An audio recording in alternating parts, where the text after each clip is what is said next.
आम के हुकूक के डाका डालने का अंजाम यही होता है। राना साहब क्या कहेंगे बैरिस्टर गौहर ने जो कहा आज पार्लियामेंट की कार्रवाई? बिस्मिल्लाहिर्रहमानिर्रहीम, अस्सलातु वस्सलामु अलैका या सय्यदी या रसूलल्लाह, अस्सलातु वस्सलामु अलैका या सय्यदी या हबीबल्लाह, तारे ख़त्मे नबूवत, जिंदाबाद जिंदाबाद। बात यह है कि यासिर साहब, मैंने कल बात की थी तो आपने कहा था जनाब ऐसा नहीं है।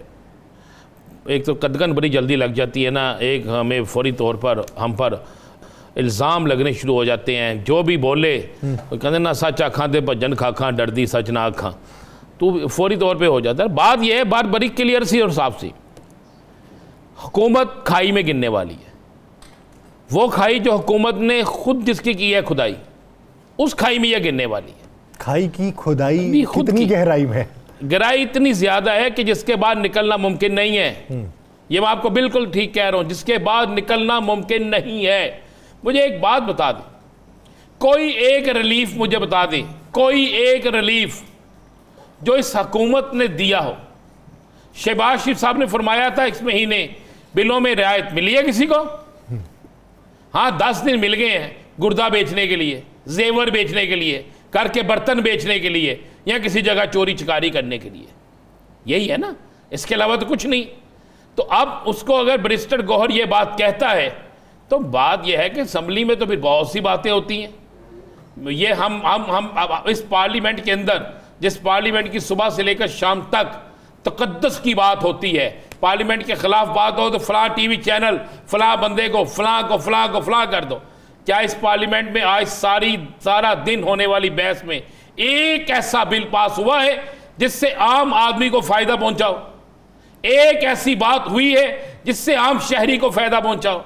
एक ऐसी बात हुई है जिससे गरीब के बच्चे को रोटी मिल सके?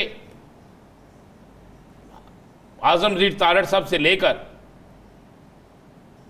ख्वाजा आसफ साहब तक, बाकी भी सारे ले लें, एक एक की तकरीर उठा के देख लें। बैरिस्टर गौहर ने अगर कहा है तो मुझे बताएं, जो हालात पैदा हो रहे हैं, आप डायरेक्ट अदलिया से जा रहे हैं, आपने जो बिल मंजूर किया है, और तेज़ियाँ आपकी इतनी हैं कि कौमी असम्बली के बाद सेनेट से भी बिल मंजूर हो जाता है, फिर आप कहते हैं ये कानून बन गया है। और मुझे एक बात का सवाल का मुझे समझ से बाहर है, क्या ये कानून उस वक्त क्यों नहीं था बना जब सुप्रीम कोर्ट से फैसला नहीं आया था? हुकूमत ही आप तो बन चुकी थी ना आपकी, तो आपने इतनी तरमीम की थी, इतने ऑर्डिनेंस लाए थे, उस वक्त ये बिल क्यों नहीं पेश किया गया? उस वक्त क्या थी? असल बात बताएं ना, कि आपने इक्तदार में आने के लिए जो वादे किए थे वो इस बिल के बगैर पूरे नहीं होने थे। मैं बोलूंगा और मुझे ये बोलना चाहिए भी, ये आपको सुनना भी चाहिए, इसलिए कि ये सच है। पीटीआई को महसूस नशिस्तें मिल जाती, हुकूमत गिननी नहीं थी, लेकिन हुकूमत के वादे पूरे नहीं होने थे। वो वादे ये नहीं है कि गरीब को रोटी मिल जाए, वो वादा ये नहीं है कि गरीब को सोलर मिल जाए, वो वादा ये नहीं है कि हम नए डैम बना देंगे, वो वादा ये नहीं है कि हम पाकिस्तान में सैलाब का बंदोबस्त करेंगे, वो वादा ये नहीं है कि हम पाकिस्तान में आम शहरी को, आम आदमी को सहूलतें देंगे। वो वादा ये है कि आप मुझे लंबा अरसा दें, मैं आपको लंबा अरसा देता हूं। लेकिन क्या ये लंबे अरसे वाली सियासत अब स्टैंड करती है? नहीं हो, खत्म हो गया काम। आज के बाद, आज के दिन के बाद, मैं आपको एक बात क्लियर कर दूं, आज के दिन के बाद अब घड़ी की टिक टिक होती है ना जो, अब उसके हिसाब से काम चलेगा। आप क्या समझते हैं? आप पाकिस्तान के एक सुप्रीम कोर्ट जैसे अदारे को आप समझते हैं कि वो गली मोहल्ले का अदारा है? आप क्या समझते हैं कि एक अदारे में एक फैसला होता है, फुल बेंच फैसला करता है, 11 अफराद इस एक बात पर मुत्फिक होते हैं, और आज आप असम्बली में 2 इख्तलाफी नोट्स जो होते हैं, या मुकम्मल जो उनका फैसला 2 जजेस का है उसका हवाला देते हैं। आप 11 जजेस का हवाला ही नहीं देते, आप अपनी तकरीरों में उनका हवाला देते हैं, 11 जजेस की बात ही नहीं करते आप। और आप ये कहते हैं, नीचे पैराग्राफ लिख देते हैं छोटा सा एक, कि जनाब किसी भी कोर्ट से अगर इस हवाले से कोई चीज मंजूर होती है या हुई होगी तो वो लागू नहीं होगी।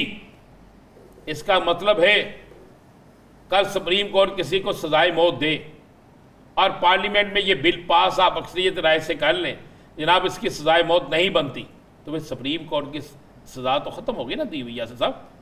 बंद कर दें फिर सुप्रीम कोर्ट जैसे इदारे को, हाई कोर्ट को बंद कर दें। अगर सारी चीजें, सारे फैसले पार्लियामेंट ने करने हैं, सब कुछ पार्लियामेंट में होना है, तो फिर जब पार्लियामेंट की मुद्दत खत्म हो गई थी या पार्लियामेंट को की असेंबली डिसॉल्व कर ली गई थी, कर दी गई थी, तो उस वक्त क्यों गए थे ये सुप्रीम कोर्ट की तरफ?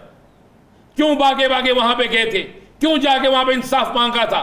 क्यों वहां पे गए थे? पार्लियामेंट तो बड़ी पार्लियामेंट थी ना, वो तो सबसे सुप्रीम अदालत था। फिर रहते वहीं पे, फिर इंतजार करते अगले इलेक्शन का, भाग के वहां चले गए थे। अब आए, अब आप आज के बाद मैं आपको ये लिख के दे रहा हूं, लिख लीजिएगा। यहां पर मैंने, यहां पर क्या दुनिया के अंदर बड़े बड़े ताकतवर लोग जो है ना, वो अवाम के का सामना नहीं कर सकते। यासर साहब, एक बात तो बड़ी क्लियर है, आज अमेरिका ने क्या कहा? आज अमेरिका ने हसीना वाजिद को वीज़ा देने से इनकार कर दिया। बहुत सारे ममालिक कर रहे हैं। और क्यों कर रहे हैं? उन्हें पता है कि बांग्लादेश की आवाम जो है वो नफरत करती है। उन्होंने राय का इजहार किया, हर मुल्क उस मुल्क के साथ होता है, उस मुल्क के लीडर के साथ होता है जहां पर अवाम जिस लीडर के साथ। जाहिर बात है उनके मौशी इंटरेस्ट है वहां पे, अवामी दबाव देखने में आया है, तो वो क्यों उसको सपोर्ट करेंगे कि जहां पे अवाम जिसको सपोर्ट ना कर रही है। पाकिस्तान में अवाम किसके साथ है? बोल लो कि ताडे मुझ के उंगलियां पईयां ने, बोल लो ना। मेरे बोलने से क्या हो जाए? बोलने से सुनने वाले को पता चलेगा ना। हम बैठे किस लिए यहाँ पे? हमने कोई तमाशा तो नहीं करना ना। पाकिस्तान की अवाम इनके साथ तो नहीं है, इनके साथ नहीं है ना, तहरीक इंसाफ के साथ है ना। कल का जलसा था ना, नहीं दिखाया, कोई बात नहीं, सोशल मीडिया ने दिखा दिया, तारीखी जलसा हो गया।